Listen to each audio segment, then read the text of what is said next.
When a car manufacturer comes to replace the best car they've ever made, it can either go brilliantly or end up crashing and burning on the ground. The latter is what Volkswagen had suffered from for decades, trying to replace the Beetle. But eventually in 1974, the Golf was launched, becoming the car that made Volkswagen what it is today. A decade later, however, the same question posed itself again. But this time it wouldn't take multiple attempts. For today on TwinCam, this is the Mk2 Volkswagen Golf.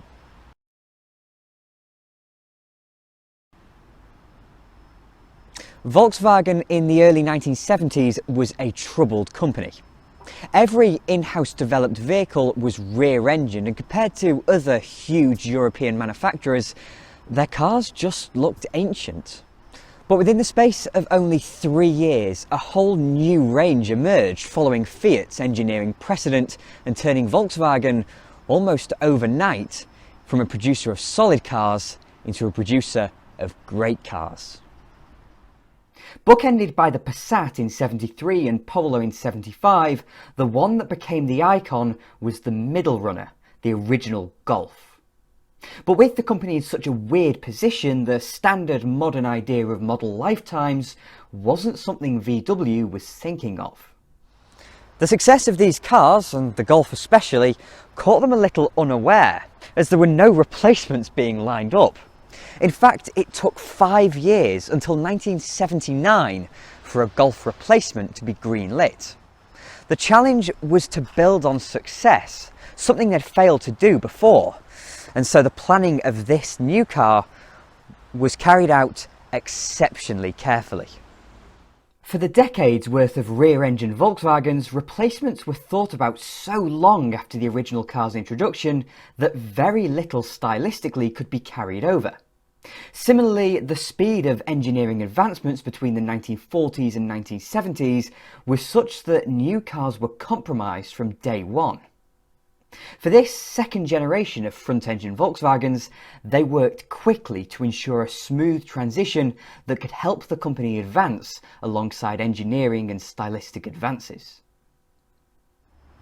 Volkswagen's researchers and engineers laid out the Golf's best traits and most popular features in orchestrating how they'd continue the legacy without running down dead ends. And it was established pretty quickly that the existing Golf was so stylish, well-regarded and almost classless that the best course of action was to make the new car as recognisably as possible a more grown-up Golf.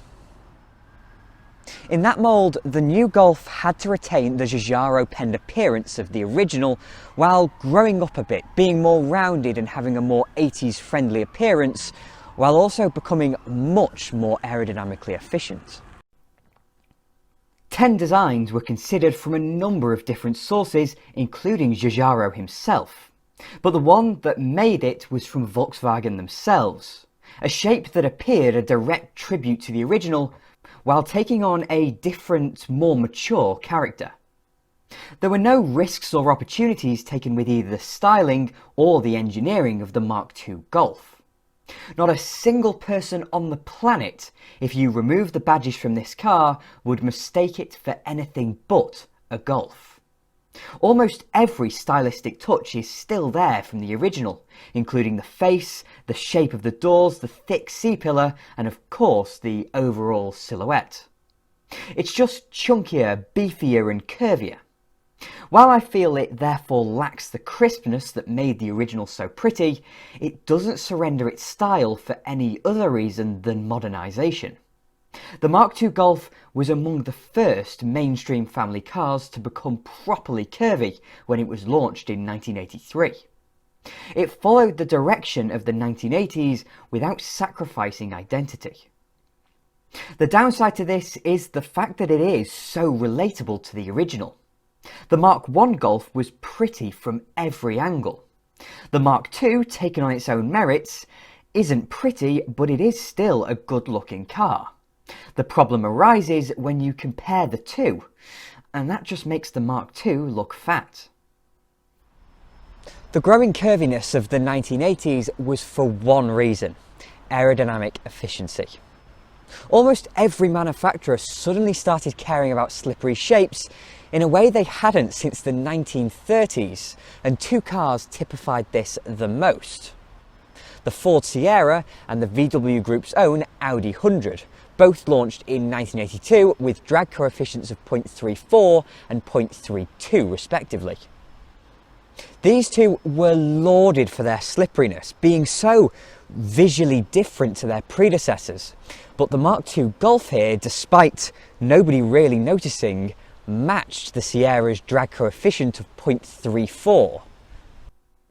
While the increased scale no doubt made this easier for the design team, the fact that this car bears such a similarity to its predecessor while decreasing drag by 19% is some feat of engineering. A lot of the methods they use seem basic now, but they're the touches you wouldn't immediately notice, like recessing the gutters into the roof and bringing the glass closer to the outer edge of the bodywork. And this all had a big impact on the Mk2 Golf's overall efficiency.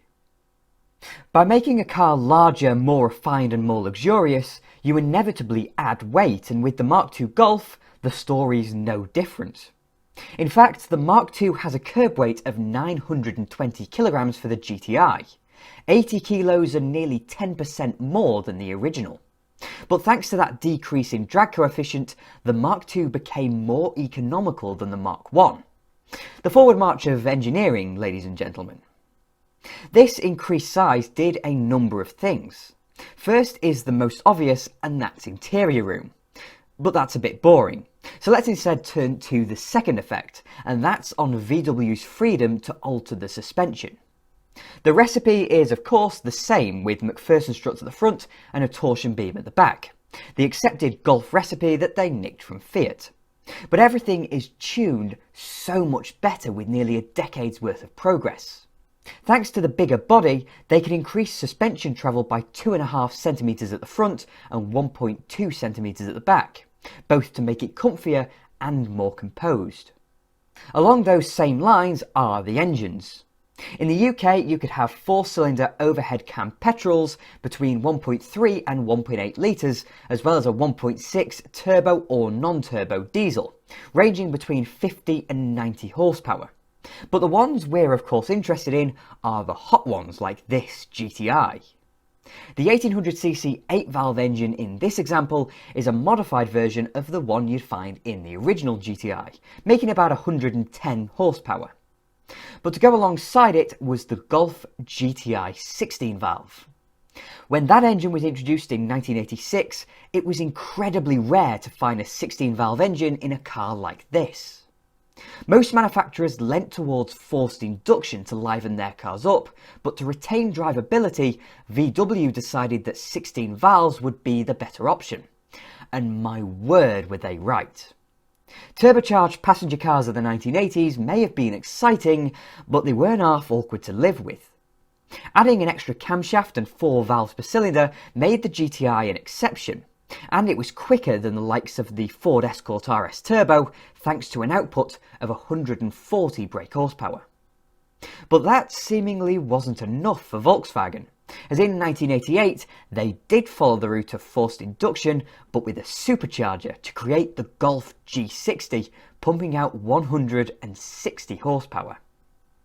The Mk2 Golf also brought through its production run a raft of goodies that few else could compete with, an onboard computer, ABS and a catalytic converter to name just a few.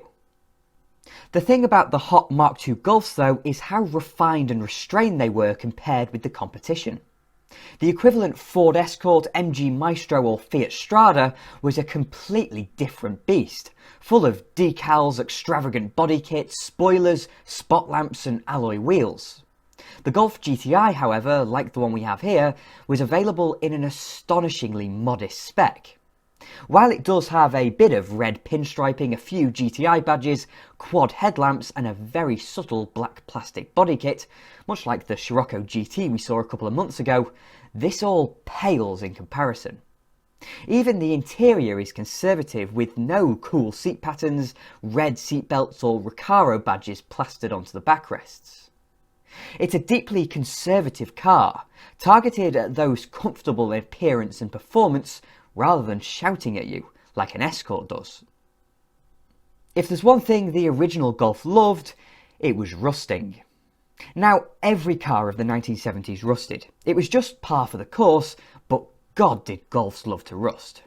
But unlike almost every other manufacturer, Volkswagen didn't just sit back and allow that to continue. They added much more rust-proofing to the Mk2. To be exact, plastic arch liners, 120 litres of wax, and galvanised nuts and bolts. It's this attention to detail and potential longevity that planted the seed of Volkswagen being that step above the rest in the minds of the buying public.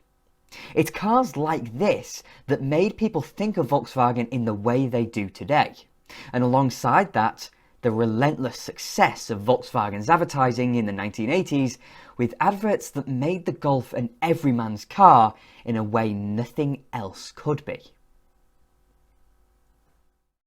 The man who put 1,000,000 on black, and it came up red. This is the man who married a sex kitten, just as she turned into a cat. This is the man who moved into gold, just as the clever money moved out.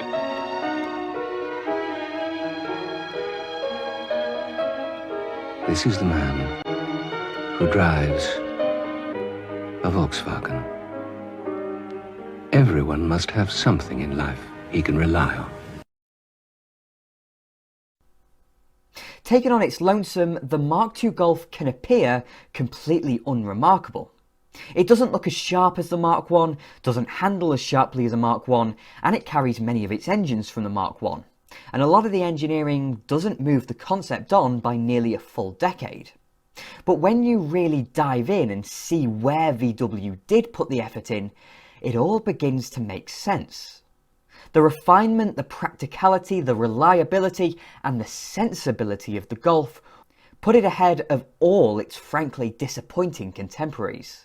Because when you do compare it to the best sellers in Britain, your Escorts, Maestros and Astras, the quality of those cars makes this thing look $1,000,000. Wolfsburg decided very early on that evolution would be their new mantra. And while that did allow some criticism to be aimed at the Mk2, that it didn't move the game on enough compared to the Mk1, that very philosophy is what allowed Volkswagen to build on its success and stretch it out over the best part of 50 years now. People don't want standout, quirky or radical motoring. They want something they recognise and something they trust. That is the secret to the Golf's longevity and identity. And that is the trait that the Mk2 brought to the world. When the Mk2 Golf was launched, there was nothing that really made it stand out. It wasn't a flashy car, and neither was the GTI as we've seen.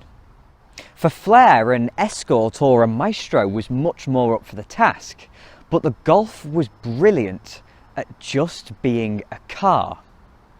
Unlike its competitors, What Car described it as having no serious flaws. Functional in every way, the Golf has a real lasting appeal. And that was the crux of it. It was just a thoroughly well-designed car. And with that last statement, they hit the nail on the head. The Mk2 Golf is one of the most popular and dependable and usable classic cars. While I'll probably never really lust after one, these things were designed to last centuries. This one has over 140,000 miles, and by the year 2500, it'll still probably feel quite fresh. In fact, this car with its 140,000 miles feels tighter than an Escort or an Astra with less than half of that. And on that note, thank you very much for watching. If you enjoyed the video, then please do click like and subscribe to TwinCam as well. I'm forever indebted to my wonderful Patreon supporters, so if you'd like to support me that way, then please do follow the link in the description. And I'll have more videos coming along soon.